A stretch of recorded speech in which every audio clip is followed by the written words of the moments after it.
Olá jovens, meu nome é Thiago, sejam bem-vindos ao canal Ciência Elétrica e nesse vídeo nós vamos estudar os circuitos em pontes, mas agora compostos por resistores, capacitores e indutores e alimentados por corrente alternada.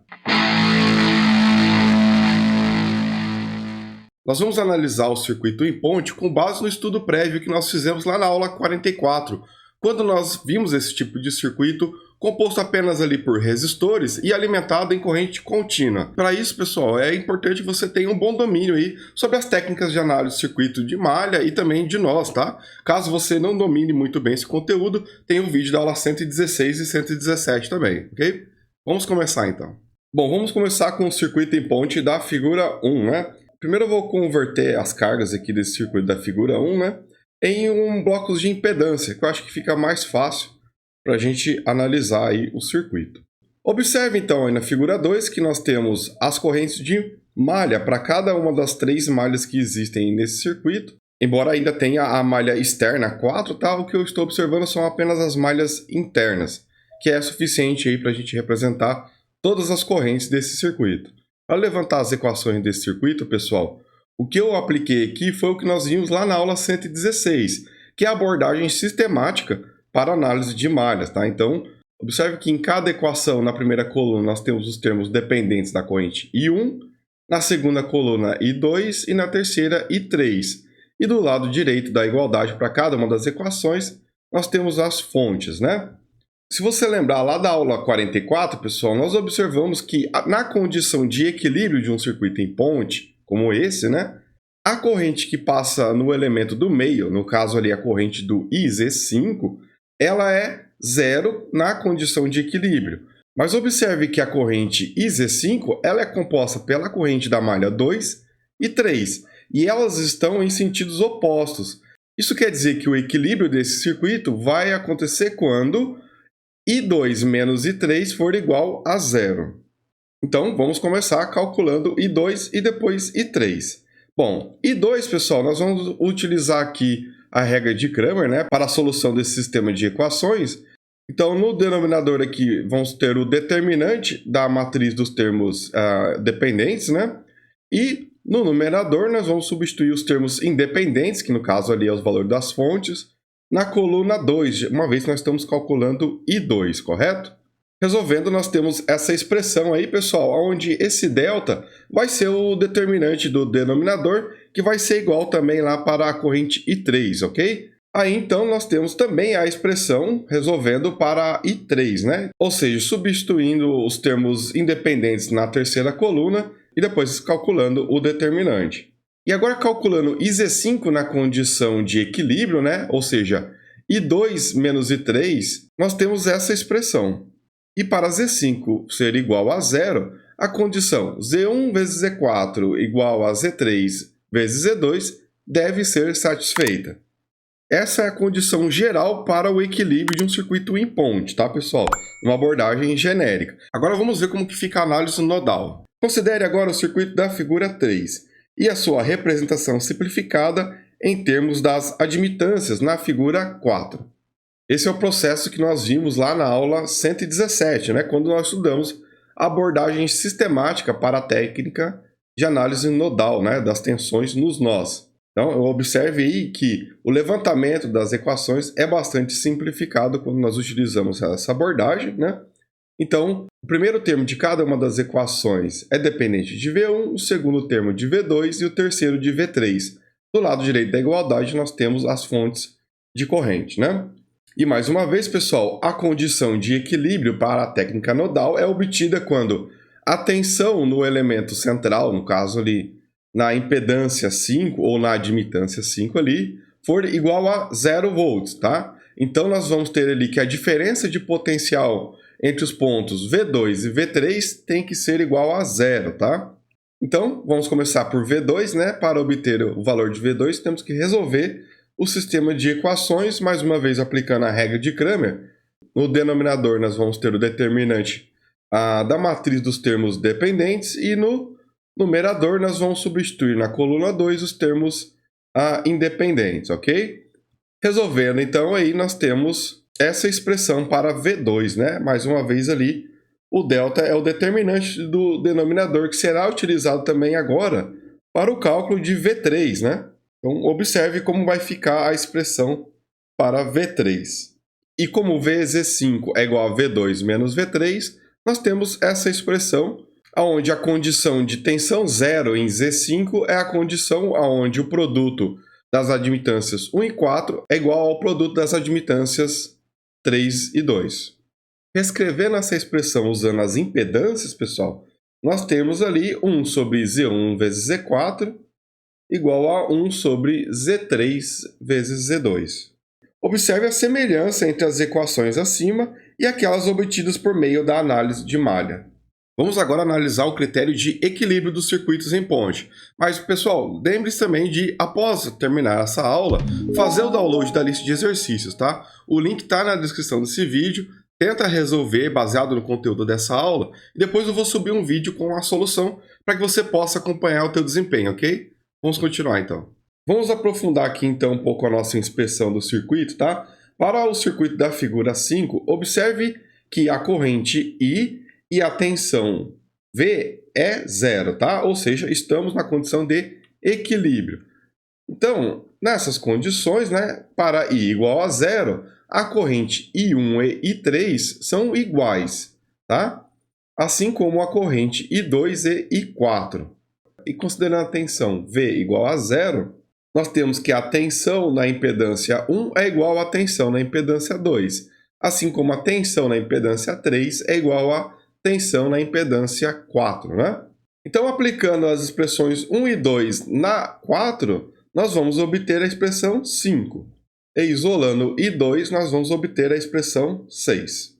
Agora, aplicando a expressão 6 na expressão 3, nós temos a expressão 7 e a 8, obtendo a relação da expressão 9, que é a mesma expressão que nós obtivemos lá no vídeo da aula 44. Só que agora, escrito a expressão em termos das impedâncias, né? Z1 sobre Z3 é igual a Z2 sobre Z4.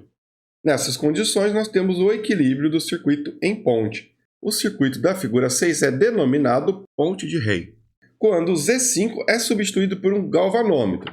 Esse circuito é utilizado para medir resistência e a indutância de indutores, cuja resistência é uma pequena fração da reatância indutiva, tá? Então, quando nós queremos testar alguns indutores, né, e sabemos que o valor da resistência é bem pequena em relação à reatância indutiva, nós podemos montar um circuito como esse e construir, então, o equipamento de medição, tá? Vamos partir, então, da equação 9, certo? E reescrever ela da seguinte forma, ó, Z2 vezes Z3 é igual a Z4 vezes Z1, ok?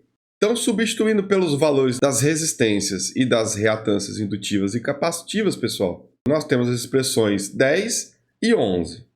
Como nós sabemos aqui que a reatância indutiva é ômega-L e a reatância capacitiva é 1 sobre ômega-C, nós temos que o produto das reatâncias capacitivas e indutivas é 1 sobre ômega-C que multiplica ômega-L. Então, cancelando ali ômega, sobrou apenas indutância dividido pela capacitância. Então, nós podemos substituir isso lá na expressão 10, né, pessoal? E reescrever ela dessa forma. Agora, para a equação 11, como nós temos que R1 vezes a reatância indutiva tem que ser igual a R4 vezes a reatância capacitiva, e reescrevendo isso em termos das indutâncias e capacitâncias, e ainda isolando o resistor R4, nós temos que ele é igual a ômega ao quadrado LC vezes R1. Então, substituindo R4, nós temos que R2 vezes R3 é igual a R1, que multiplica ômega ao quadrado LCR1, mais a razão L sobre C, né? Multiplicando essa expressão pela capacitância e rearranjando os termos, nós temos essa expressão, né? Onde nós podemos isolar a indutância conforme a equação 12. E se agora a gente voltar e substituir lá na expressão para R4, tá? E algumas manipulações matemáticas básicas aí, nós vamos obter o valor de R4 através da equação 13, tá? É um exercício de álgebra interessante para que vocês façam manualmente, tá? E observe que essa condição depende da frequência. A gente vai substituir a impedância 4 pelo elemento sob teste, um indutor que você queira testar ali. E você vai variar o valor da frequência da fonte, certo? Quando nós obtivermos o equilíbrio, ou seja, o galvanômetro indicar zero, ou seja, não temos tensão e corrente ali no meio do circuito, temos a condição de equilíbrio. E sabendo a frequência do sinal aplicado, certo? Podemos então calcular o valor da indutância e da resistência desse dispositivo sob teste. Essa aí é a base de um instrumento que você mesmo pode construir, pessoal. E mais do que um instrumento, né, também é um objeto de estudo. Então, vamos ver agora um outro circuito em ponte, né, uma outra configuração, que também pode vir a ser um instrumento. O circuito em ponte da figura 1 é denominado ponte de Maxwell quando a impedância 5 é substituída por um galvanômetro, conforme mostra a figura 7. Essa configuração ela é utilizada para medir indutância quando a resistência do indutor for grande, de modo que a ponte de Rey não é mais necessária. Lembre-se, a ponte de Rey é utilizada quando a resistência é pequena em relação à reatância do indutor. Quando a resistência do indutor for grande, nós utilizamos a ponte de Maxwell. Então, vamos para o equacionamento dela novamente a partir lá da expressão 9, né, que é a condição de equilíbrio das pontes aí. Tá? Então, vamos escrever essas expressões partindo ali dos valores, né, das resistências e também das reatâncias capacitivas e indutivas, né? Então, começando ali pelo produto R2 e R3, né, pessoal? Com algumas manipulações aí, vamos observar que a condição de equilíbrio nós teremos o produto das três resistências, né, R1, R2 e R3, tem que ser igual ali a R1 que multiplica as reatâncias capacitivas e indutivas do circuito. Podemos ainda cancelar a resistência R1, tendo então que R2 e R3, conforme essa expressão aí, pessoal. E agora, isolando o valor da indutância, né, uma vez que esse circuito é para obter o valor da indutância, temos aí a expressão 14. Agora, pessoal, observe que naquela expressão nós temos para a parte imaginária do circuito, né, essa expressão, de forma a isolar o valor de R4, tá? Conforme a expressão 15 ali. Ou seja, com as expressões 14 e 15, nós conseguimos então obter o valor da indutância e da resistência dessa indutância sob teste. Então, como que é feito o processo de teste? Substitui então o Z4 pela indutância sob teste. Vamos ajustar a frequência da tensão de alimentação de forma a obter o equilíbrio. Na condição de equilíbrio, nós vamos poder então calcular a indutância e a resistência do dispositivo sob teste. E agora, por último, pessoal, um outro circuito que pode ser utilizado como instrumento de medidas é o circuito em ponte da figura 8. Nesse caso, ele é um circuito utilizado para determinar capacitância e sua resistência, tá? Aplicando então a equação 9, no final nós vamos obter as expressões 16 e 17, tá? Eu não vou deixar toda a dedução aqui nesse vídeo, porque isso ficará como um exercício, né, lá da lista de exercícios que tem aí disponível para download na descrição desse vídeo. Então, faça o download dessa lista, tá, pessoal? E através desse circuito, um dos exercícios é obter essas expressões aí, tá? A 16 e a 17. Bom, já se esse vídeo foi útil para vocês, deixe seu like. Também verifique a inscrição no canal, né? Ative as notificações para ser avisado sobre as próximas aulas e fique à vontade para deixar uma crítica, dúvida ou sugestão na área de comentários. Forte abraço e até a próxima aula.